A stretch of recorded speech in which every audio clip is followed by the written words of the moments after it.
Hi, welcome to another edition of Fleet Momentum video series produced by Automotive Fleet. I'm Fleet Group Associate Publisher Chris Brown. This episode is sponsored by and produced in partnership with Ridecell.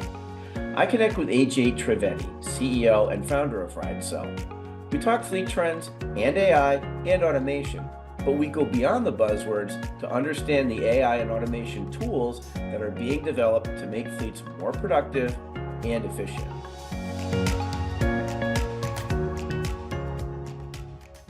Well, I am here with AJ Trivedi, CEO and founder of Ridecell. Yes, we're going to be talking AI and automation, buzzwords, of course, but really, what do they mean for fleets and what are the new tools to make fleets more productive and efficient?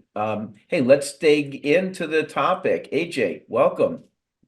Chris, it's great to be here. Thank you for having me. Sure. All right, listen, like I said, I'm going to dig right in. Let's go a little top level right now. What are the top trends and challenges that you're hearing from your customers right now?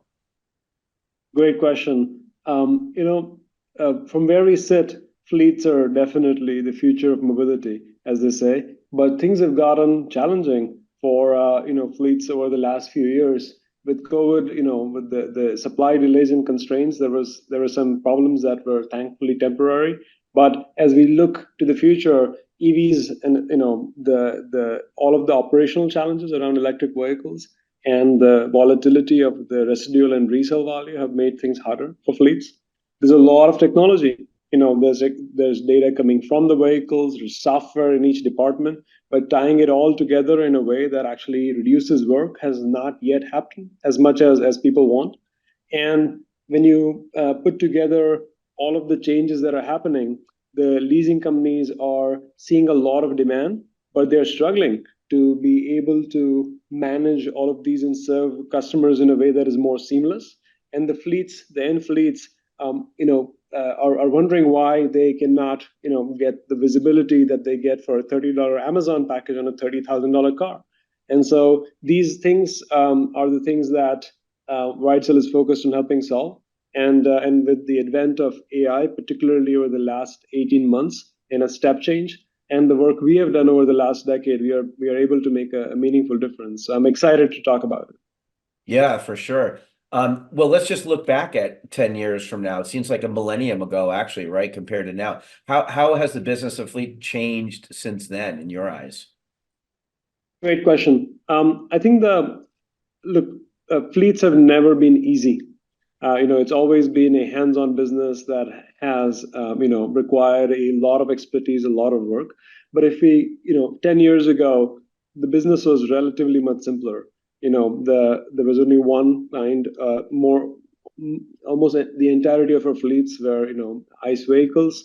The structure and the relationships between the OEMs and the part suppliers and the leasing companies and the end fleets have been similar for multiple decades. The leasing companies, from their perspective, are in the business of simply enabling sort of these contracts. Fast forward 10 years from now, and every vehicle has data coming off of it, and whether you use something like a geotab or you use directly the APIs that someone like a Toyota provides, you have a lot of opportunity to do everything from track the vehicle to understand the battery health. Residual values, there was always an algorithm to these things, but now the value of a Tesla can go up and down significantly over just a year or two. And so these things have definitely made things harder. The drivers, the end users that we serve, have higher expectations in the age of Uber and apps. And so the expectation that one should be able to know where a $30,000 asset is much more an integral part of people's expectations. So these are some of the things that we have seen have definitely changed. On the plus side, there's a lot of capabilities and technology that exists. And if you can tie it all together, the ability to reduce the workload on the operational teams that the things we talked about earlier have imposed. Yeah, so you started to talk about that operational efficiencies, and that's a little, where I wanted to go with AI and automation. So how do we take those from the buzzwords into actual products that are going to really make a meaningful difference for fleets? Great question again. Imagine that you are a fleet with 1,000 or 10,000 vehicles, or a leasing company with 100,000 vehicles. Today, you already have a lot of data sitting on your systems, whether it is work orders that you sent out to the vendors to repair things, or orders that you sent out for parts, and all of that data is sitting there. There was a time when the software industry sold the idea that data is the new oil. Well, the reality is data just imposes more and more work on the operational teams. And what we have been able to do, and where we have been able to work with our customers and their technology teams to partner and convert the burden really into a solution, is we have reached the point where AI driven automation can extract and find out that, for example, you spend 20% more on parts last year than your contracts with the part supplier enable because of mistakes. And to do that, you no longer need to go read through every database record one by one. And technology has now created the opportunity to identify that a vehicle is going to be delayed because of upfitting, and automatically notify the customer so that they're kept in the loop, just like you can do with your Amazon package. And these kinds of things are taking the operational burden off of the fleet managers, so they can focus on what they do best, which is interfacing with customers, solving more complex problems, or applying their expertise to the business itself instead of spreadsheets and emails.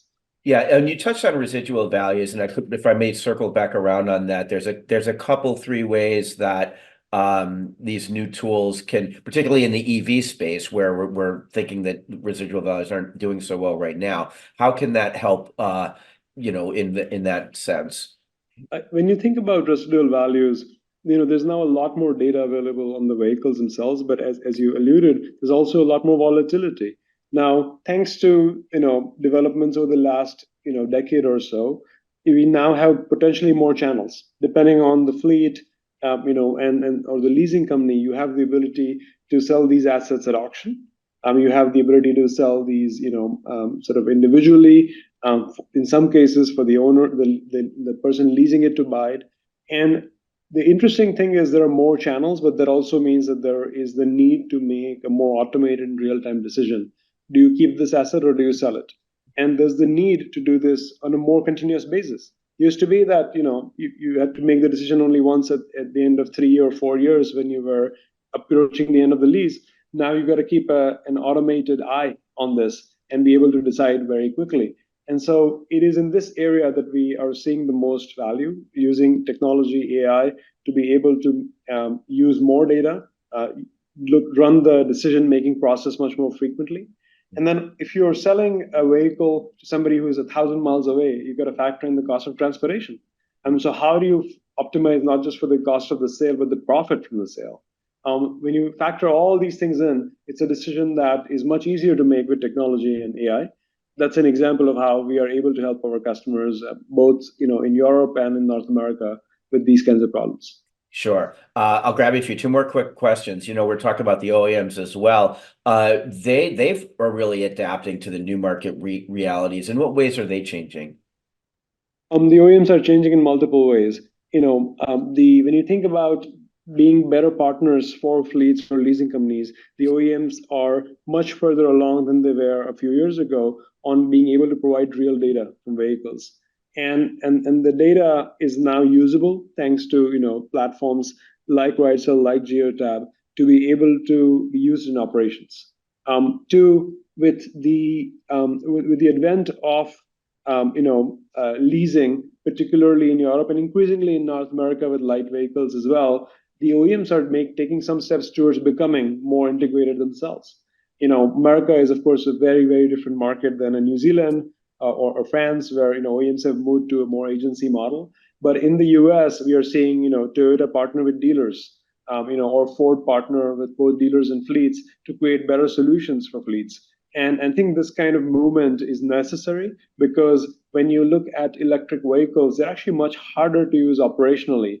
But if you are able to create these kinds of integrated solutions, they are much lower total cost of operation over 300, 400,000 kilometers, a couple of 100,000 miles, because they can go that long and change very few parts. So these dynamics, I think, lend themselves to some new kinds of opportunities, both for the OEMs for the end user fleets and for the leasing companies.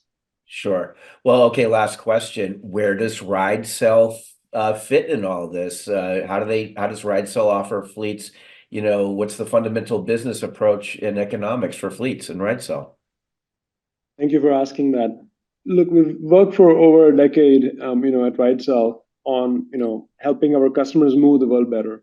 And candidly, for more than half of the time, technology has held much more promise than being able to deliver it. And I think where we are today, we have tripled or quintupled our fleet now for 3 years in a row. And one of the reasons we have been able to do that is because we have reached that point in the industry where there are urgent problems right now in 2024 around residual and resale value, around the operational overload that our teams suffer from. And what we see Ridecell being able to help our customers do is intelligently automate all the parts of your work that really are just copying things from one software to another, answering phone calls and emails with information that the customers could have had access to themselves, and so that we can focus our overworked teams on being able to do the things they are uniquely good at. And really, once you reach a certain size as a fleet, you're dealing with a portfolio of assets that's extremely valuable. And with technology, we now have the opportunity to deal this just like you deal with your stock portfolio, where you don't just look at it once a year or once every 3 years, you balance it. And I think the Ridecell's vision and our success is when we can tie the existing technology investments our customers already have, together in a way that starts delivering more results. And we are very excited to have the opportunity to do that. Great. Well, AJ, that's all the time we have for this edition of Fleet Momentum video series. Thank you so much. Thank you, Chris. It's been great. Great talking to you.